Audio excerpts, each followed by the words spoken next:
From the headlines that move us to the plays on the field and the people making a difference. It's news, sports, and stories that keep our community alive. This is the Heartbeat of Tampa Bay. I'm Christopher Ingram. And I'm Sarina Fazan. Thank you so much for joining us, everyone. Sarina, we have a great guest here today. Fantastic guest One today. of the nicest guys in Tampa politics, Bob Henriquez, Hillsborough County Property Appraiser.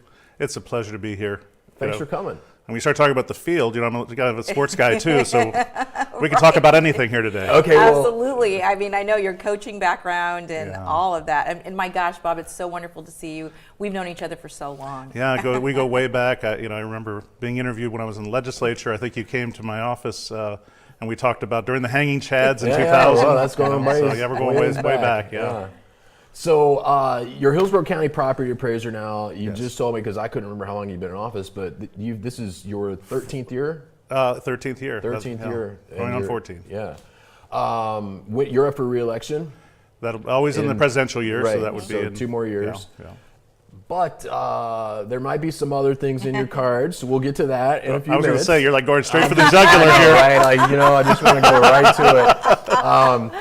But no, let's talk about being the property appraiser. You probably get a lot of misguided constituents who blame you for their property taxes, Right. but you have nothing to do with that, right?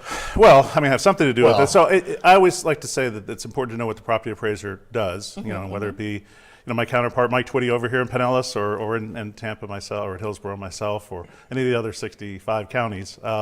It's important to know what we do, but it's probably just as important to know what we don't do. So literally our charge is to value all the property in our county, about 570,000 properties in Hillsborough, for the purpose of property taxes, and then evaluate any exemptions that people may qualify for, like homestead exemption. And that really is our job.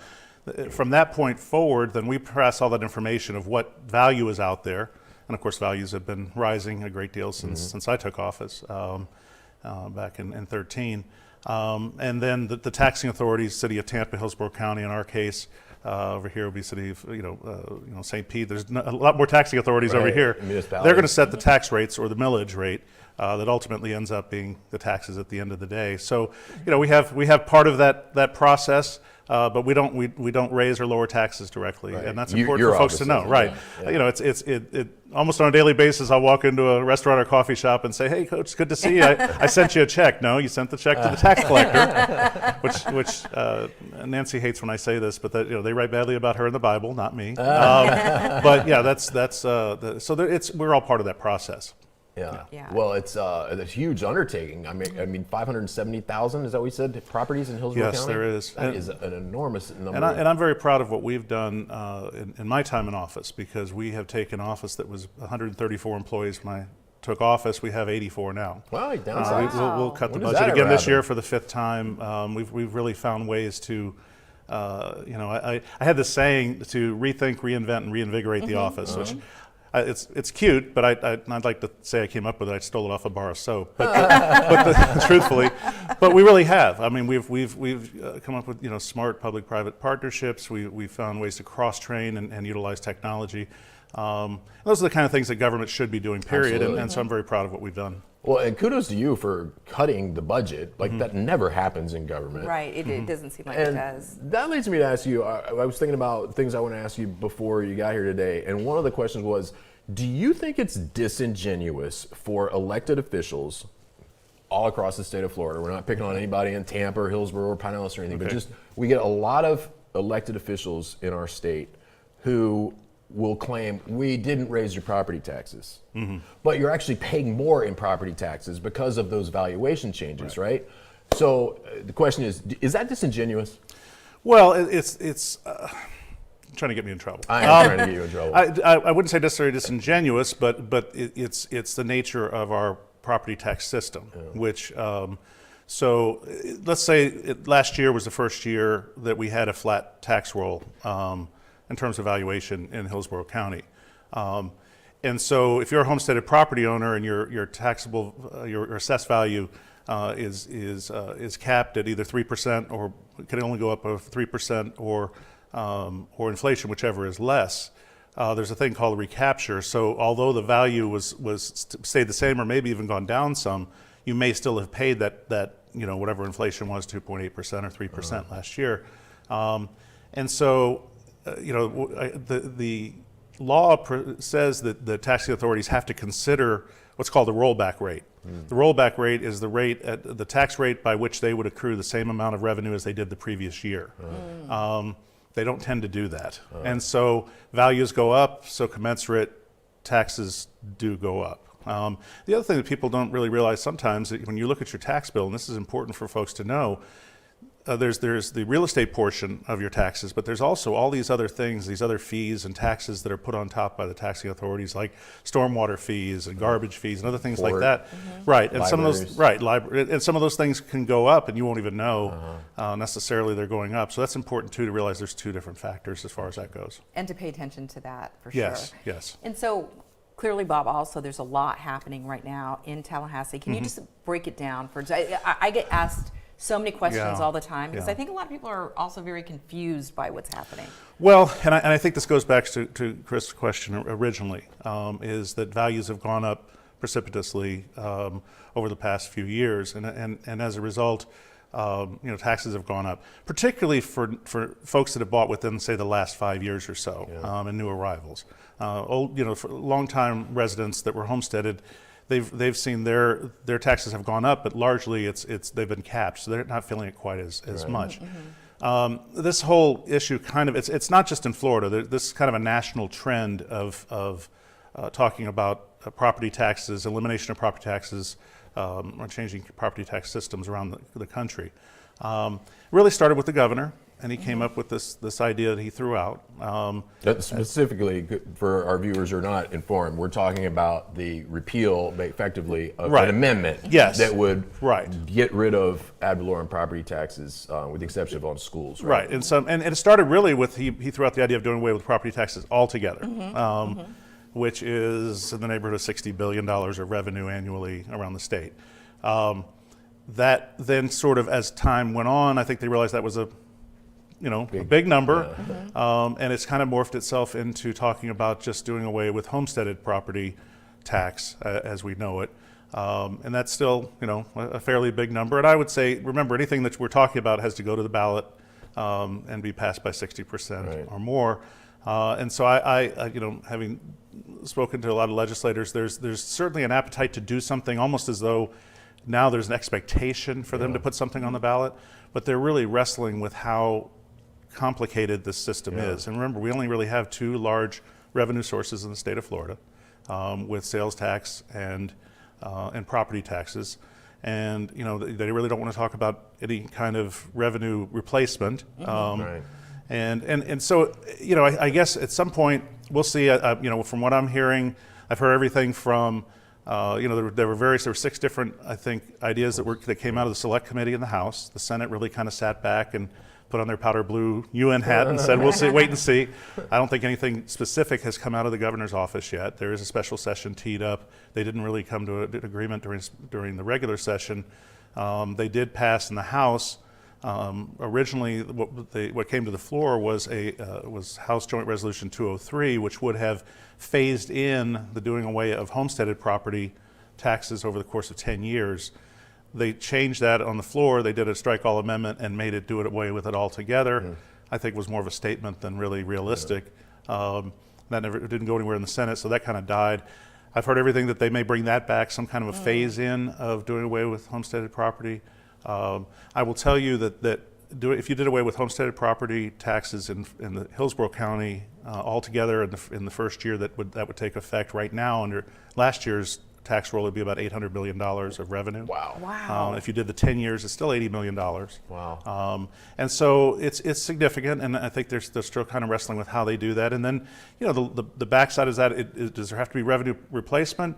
Does there have to do you then what happens to the other? Because then you're still going to have renters, non-homesteaded property, commercial properties, other folks like that are still going to be taxable.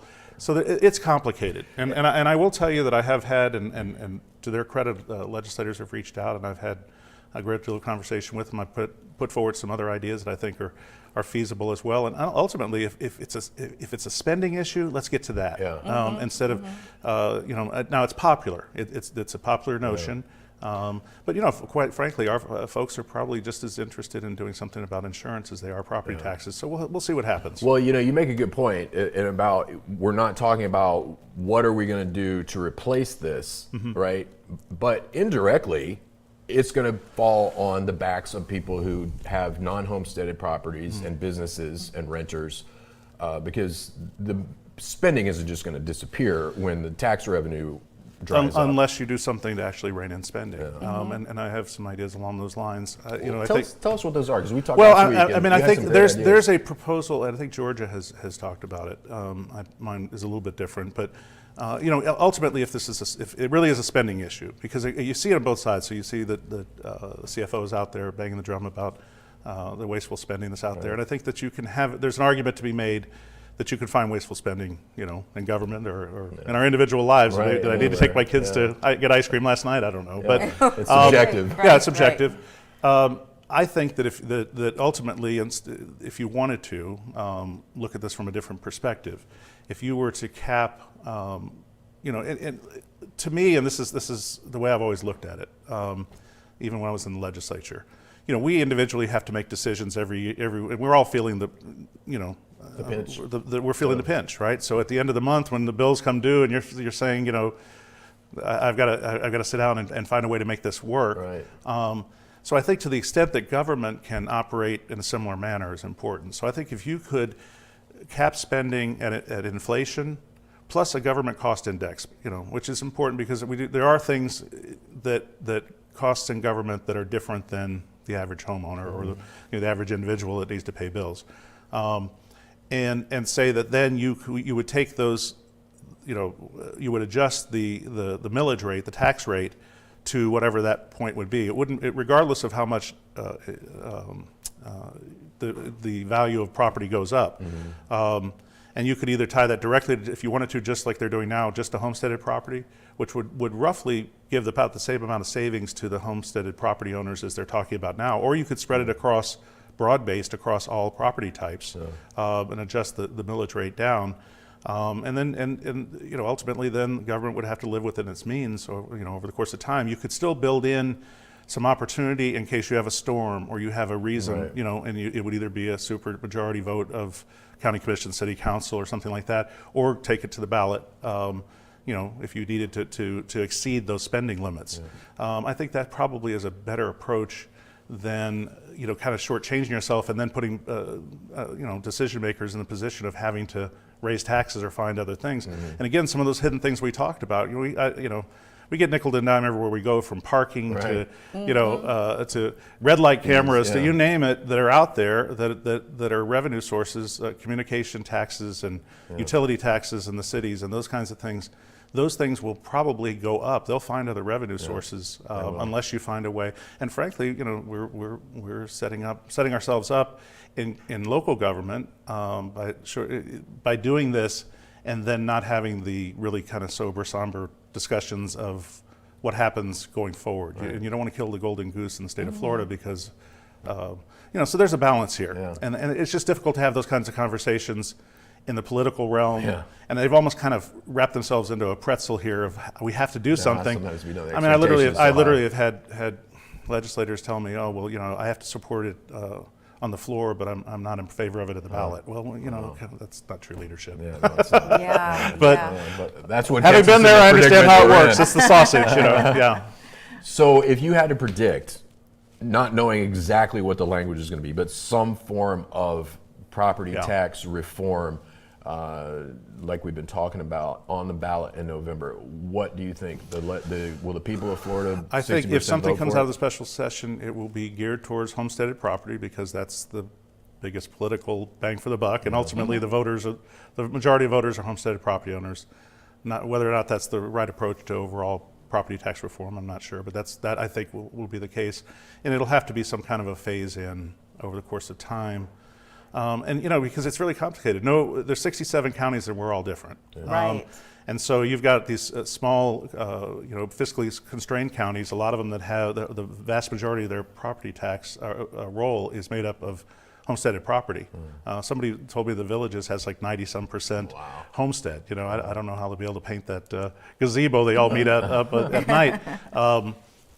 So it's complicated, and so and there's been talk. Well, we'll make those counties whole in the short term, but long term, what does that mean? So it's really complicated. So we'll see. But I think if there's something that goes to the ballot, that I think it'll probably be that. And then there's even talk that they may not come to any agreement, and they'll push it off to the the Constitutional Revision Commission and punt it. But I just think that politically right now there's such an expectation that something's going to happen. Okay, I'm not sure that you answered my question though. Okay. Do you think that the voters will approve property tax reform if on the ballot in November? I will tell you that if you look around what's happened around the country, and I think North Dakota had a ballot initiative to do away with property taxes and it failed. And I don't think North Dakota is some bastion of progressive thinking. So generally it has a tough time at the ballot, these things. I mean, a few years ago we had just an increase in the homestead exemption, and it failed at the ballot here. Something similar to that may have a better chance now because there's been so much talk about it. But there's polling all over the place that I think there was something that came out yesterday that I read that said, 3 out of 4 homesteaded property owners are for it. Well, that's part of it, but there's other voters out there, as well. Right. And then I've seen other polling. And I think the governor's even said this in some of the leadership in Tallahassee that they, publicly, that right now they haven't come to an agreement on something that they think could get to 60%. So we'll see, because ultimately it's going to end up being a political campaign, and you're going to have a lot of cities, counties, other taxing authorities. The other thing is, remember, it's not just cities and counties. The taxing authorities in Hillsborough County, the Children's Board, Port Authority, Aviation Authority, libraries. So all of those folks have the ability to add to, the tax rates or millage rates that ultimately end up being your tax bill. They all have a stake in this, and so it's going to be, hopefully we'll have a reasonable, rational discussion of this going forward. We'll see what happens. Right. So complex. I mean, it is. It really is such a complex issue. It is. And trying to stay on top of it as well. All right, Bob. Yes. The burning question. The Bucks draft. No? Well, actually, I got 2. No, not the Bucks draft. But sports, I do want to get your thoughts on the Rays Stadium. Okay. Right. So let's do that, and then the big question that everyone's waiting for. Well, I think like with anything, everyone wants to, I'm a sports fan. If the World Tiddlywinks Championships on ESPN 16, I watch it. So wait, do you watch curling? Curling's a little bit of a stretch. Okay, good. But I have. Although that sort of seems like just a bunch of guys that get together, reason to drink beer. Drink beer, yeah. It's sort of like the Olympics version of cornhole. But I think we all would like to see the Rays stay here in some form or fashion. I think that goes without saying. But ultimately, it's got to be the right deal. And again, we're talking about the possibility of property tax reform. The market is flat. Real estate market's flat. We're not seeing the kinds of increases in value that we've seen, or the increase in revenue. That could be cut short if something passes at the ballot. The economy, we still don't know. We have a war going on, and so there's a lot of unknowns out there. And so to be smart, I think that we need a deal that. I've had some discussions with the various folks that are involved in it. I think right now folks are kind of like, at first it was, because this new ownership group, I haven't had a chance to meet these guys, but everyone seems to, at least originally, there was sort of this honeymoon of these new guys, and they seem like they've got all these ideas. But Josh then as Wastall has a different opinion. Well, I understand that, but once you kind of pull back the curtain and start looking at the numbers, it's going to be difficult. And I think that ultimately Rays are going to have to come a bit to get this thing done, and ultimately, it may not. Should taxpayer dollars be used to fund a stadium? Well, personally, I don't know that they should. But if you want to be a big league city, unfortunately, I don't know there's any place where somebody's walked in and Wayne Huizenga did it.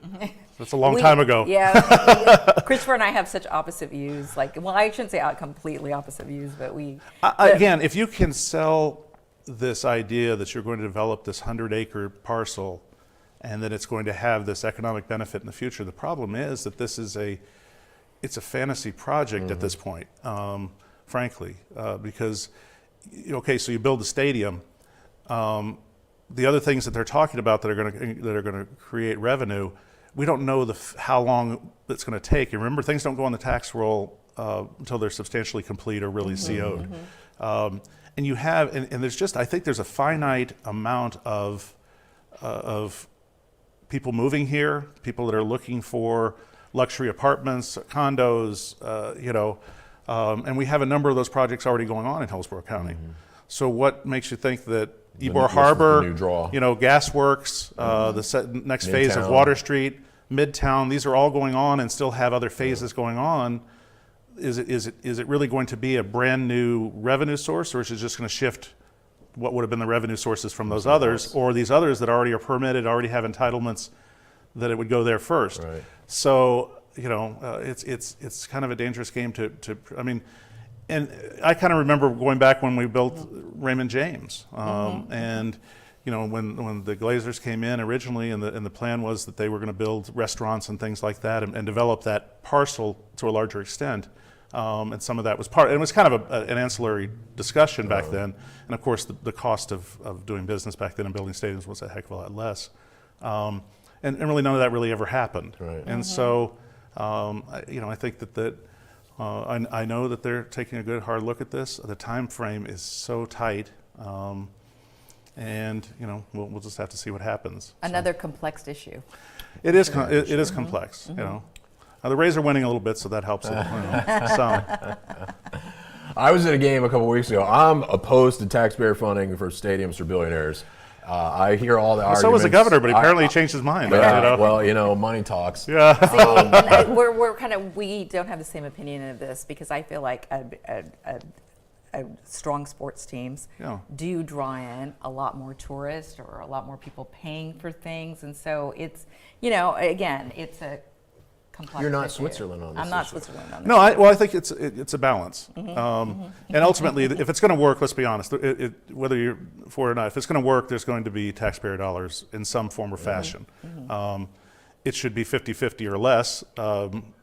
Less would be better. And I will tell you that the CIT tax should be completely off the table, because to me, when somebody goes to the ballot and they have an understanding of what they're voting for, and the understanding was that it was for a bunch of other things, not to go to a stadium, and when you're talking about $200 or $300 million in a $2 billion project, that money can be found, and elsewhere. So, I commend you for taking that strong stance on the CIT, because I think that that's lacking a lot of our politicians here locally that actually have a say on what's done with those funds. I appreciate that.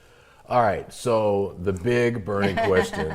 The Bucks draft. The Bucks draft. No, you're just trying to dodge us. No, I'm not. You posted on your Facebook I did. last week or 10 days ago or so that you are contemplating a run for mayor of the city of Tampa. Yes. Tell us about that. Well, I think Sarina knows. You asked me before I sat down, you're fifth generation, right? I'm a fifth generation native. My great-grandfather was the last mayor of West Tampa. My grandmother's worked in cigar factories in Ybor City. My grandfather was a electoral reader and an actor and a umpire for the Tampa Smokers. I mean, my family homesteaded on Rocky Point. I mean, I'm as deeply entrenched and have as great a love for the city of Tampa as just about anybody. And so, organically, and this is not just something new, people have talked to me about this for a long time, going back a number of election cycles. And so I think, and now I have a sixth generation of kids, and I really look at this as there's an opportunity here to be part of what, the tradition that I understand, what makes Tampa special, that I understand.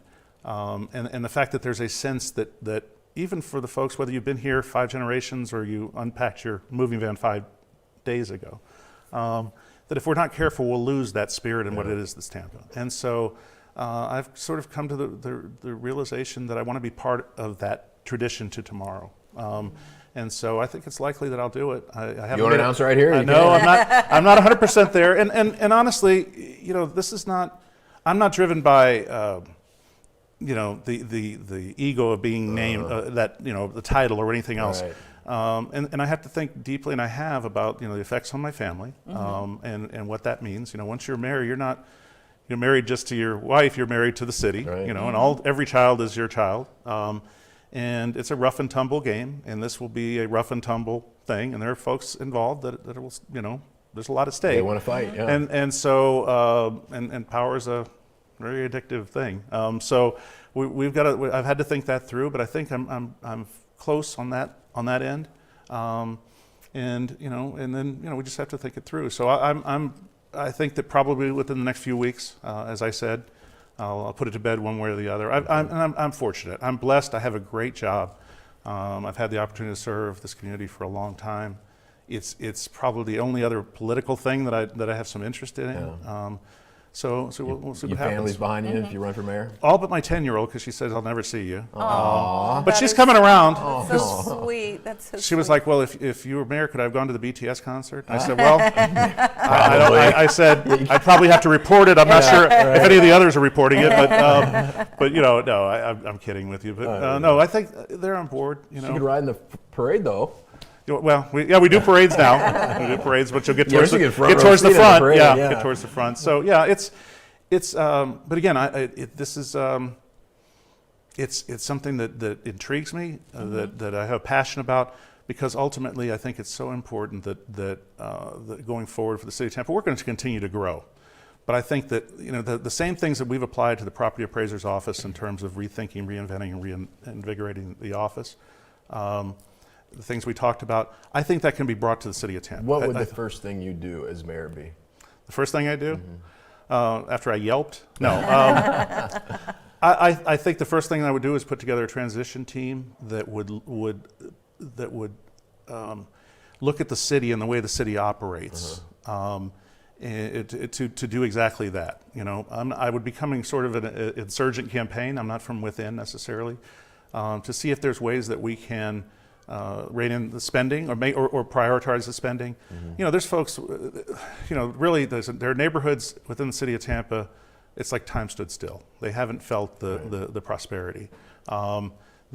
Traffic is a huge concern. Transportation, obviously. I don't think that just saying, well, we'll just put the all for transportation back on the ballot. It's not as simple as that. And frankly, people have ballot tax initiatives. So I think the first thing is I've always said this, before you ask for another tax dollar, before you increase even the fees and all those kinds of things, we've got to make sure that we can sell to the people that we are as efficient and effective as we can be. Good stewards of their money. And so I think that's the first thing. It may not be that popular. I had a lunch with Pam Arroyo, and she was forced to do that because of the recession that she was in. But I think bringing that initially is, let's look at how everything, is the city still siloed as it has been? Can it operate? Is there duplicative? There's a lot of talent within the city, but there's probably some folks that aren't as talented. Figure out where those folks are. I also think it's putting together a team. I'm not going to be the smartest guy in the room. Putting together a talented team that can think outside the box, but that allow them. I think that's part of the reason we've lost so many folks within the city, is that sometimes, maybe they're not allowed to express their talent or have it or feel like they're being heard. So I think that probably the first thing I would do is in that interim time and then going into office, is really taking a good hard look at the way the city operates. We know what the issues that people are talking about the most, right? Which is traffic and transportation. You can't get anywhere. Potholes, fixing those things, prioritizing the things that everyday lives that they feel, focusing on neighborhoods in a way that they feel as though they're valued. That's important. The vanity projects are going to come. I'm all about. I like the river walk, but I'm more interested in the river that flooded people's houses. I like to hear you say that, and I equate what you were just alluding to. It's the difference between wants and needs. Yes. We want a lot of things. We need more things, and they're not sexy, right? Politicians love things like the Riverwalk or a new baseball stadium because they get their picture in the paper and they get their name on a plaque. Fixing potholes, there's nothing sexy if I about can, it. It's blocking and tackling. Yeah, exactly. I'm a coach. It really is. It's the fundamentals. And if we can get back to that, and it's still, we understand we have to continue to grow. And there's a lot teed up out there, but not. Forsaking the things that are most important. Again, I think we need to get back to people what affects them in their everyday life right now, and people are looking for that. And I think they're also looking for a different approach and a different viewpoint, recognizing what's been accomplished by the folks that have gone before. I have the one thing in this, Chris, and you're pushing me closer and closer to this, is that I have great respect. Bob Buckhorn introduced me at my original kickoff in 1997 to run for the state house. I'm very close to them. Anna Cruz, Jane's partner, ran my campaign, and I coached Nikki, her brother. I mean, I'm close to everybody involved. There's no personal thing here. Yeah. Now it may become that way, not from my perspective, but that's just unfortunately the way. Politics. The other. Some of those folks. Well, it's the other. Like I say, the other contact sport I have some experience in, but it's all come from a different perspective. What you see is what you get with me. Again, I didn't come from a lot. My father was a house parent. I was first in my family to go to college. I was given great opportunities. I had an opportunity to go away to Princeton and get a degree. I never thought I could do that. I had a Z at the end of my name and could knock people down. And I've always did it, but I wanted to come back and give back to this community. I've been blessed to have that opportunity. However that takes shape in the future, whether it continue where I am or if I take the plunge and lose my mind, we'll see what happens. Well, let's talk about that a little bit, about your personal side. And, we talked about your fifth generation. You're so passionate about the city. Bob, when you were growing up, and of course politics has been in the family and in your blood, did you ever dream about maybe one day being mayor or even being property appraiser? I don't think nobody dreams about being property appraiser. Although my brother worked there when I was a kid. As I said, my great grandfather was last mayor of West Tampa. I didn't meet him; he had passed before I was. The city was annexed to West Tampa in 1925. And my cousin Lou Delapart was a state senator, and actually was briefly president of the Senate. He was idolized within the family. My mother thought he was just he was. And when he came home to like family reunions, it was a big deal. He's descended from Tallahassee. And really it was more, I think everything that I've tried to accomplish was, was really to make my parents proud. I don't know that I thought I would be, in elective office. It's just sort of went that way. But it's about giving back. Ultimately, you love your community, whether you're the president of your neighborhood association or you just volunteer for Meals on Wheels or somebody, or something, or you work on somebody's campaign because you believe in them, or ultimately if you have the the passion to actually run for office, then that's sort of how it's been. I literally, my father had a small painting contractor business. And this is where I start to think about history and my upbringing, and this is rather personal. I wasn't going to say this today, but you got me here. I literally saw my father cry 4 times in my life. Right, when I graduated from Princeton, obviously, when I was sworn in the state house when my mother passed. And the other was we came back. We moved to California briefly in the early '70s when the economy went bad. His painting business, he had been stiffed on a couple of jobs and what have you. We were kind of being chased away by the bill collectors. We came back. We moved into a little house in East Tampa, east of Nebraska on Diana Street.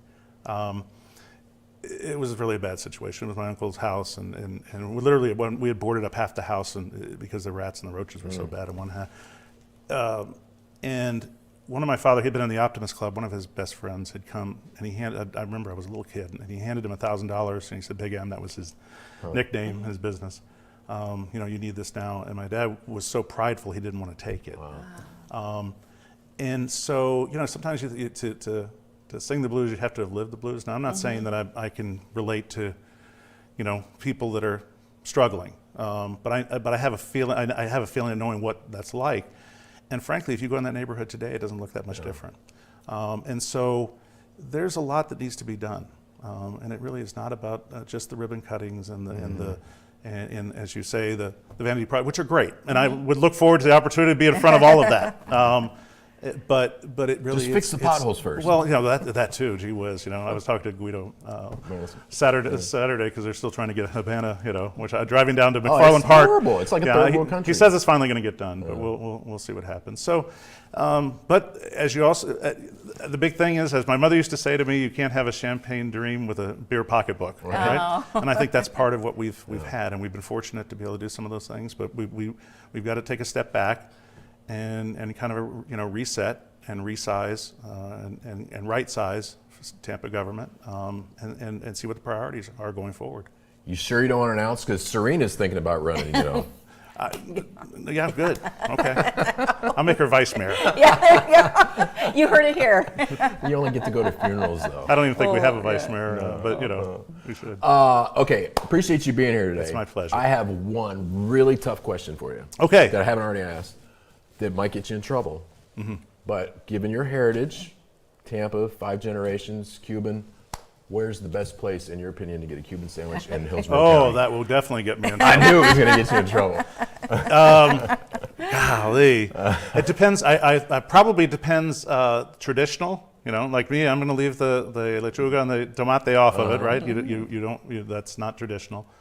Even mayonnaise isn't supposed to be on there. Right. I think the Columbia. Not that I'm trying to get Richard's endorsement, but See, it sounds like he's but running. his Running. very close to the the mixto. That's a good one. There's a couple I want to try. That I heard that is it Liberty Barbecue is supposed to have a really good one. They do a barbecue one as well as a regular, and so does the Station House. It's tough to say. I don't know. I think I own stock in the new Alessi because we've been there every day. Oh my gosh, it's beautiful, isn't it? Yeah, it's really cool. It's really beautiful. So that's really good. I will tell you that as a native, it's tough when you're paying $8 for a Cuban sandwich or $12 for a devil crab. It's a problem. But I wrote a column for Campaigns and Elections magazine when the Republican convention was here in 2012, and one of the things I talked about was the Cuban sandwich, and I had a theory. Which at the time, this is 14 years ago, the price is a little different. But I said, if you pay more than $7 for a Cuban sandwich, it ain't a real Cuban. Right. If the place that you get your Cuban sandwich doesn't have the words "sandwich shop" in the name of the location, it's not a Cuban sandwich. Really good. I will tell you, this is crazy. So I literally grew up aspiring to someday be a judge in a Cuban sandwich contest, which I accomplished. That was a bucket list thing, and cool. We are. Janet Cruz was nice enough to bequeath the devil crab contest to me, so we're going to have that at some point. Very cool. My family had a Spanish restaurant at one time, so I'm kind of funny about my Tampa food, because you say Spanish food, it's a synchronization of all those things. Yeah. So we'll see. Stay tuned. I'll probably need judges for that. All right. Hey, we'll do it, right? Yeah, absolutely. Are you kidding? I mean, I don't eat to live. I live to eat. So I would fit that bill for sure. Well, we thank you so much for being here. It's a pleasure. Thank you. When you announce your candidacy, you're welcome to come back. If. I tried to get him. I'm just trying really hard. I have a prediction. He's going to run. Okay. You heard it here. I think he's going to run. I do. He's mom's, but all right. Thanks, we'll see. Bob. Thanks so much, Bob. Thank you. Every story shared adds another heartbeat to Tampa Bay. From courage to community. We are so proud to tell the stories that keep our neighborhood strong. Thanks for watching The Heartbeat of Tampa Bay. Well, I hope I didn't get you too much trouble. It was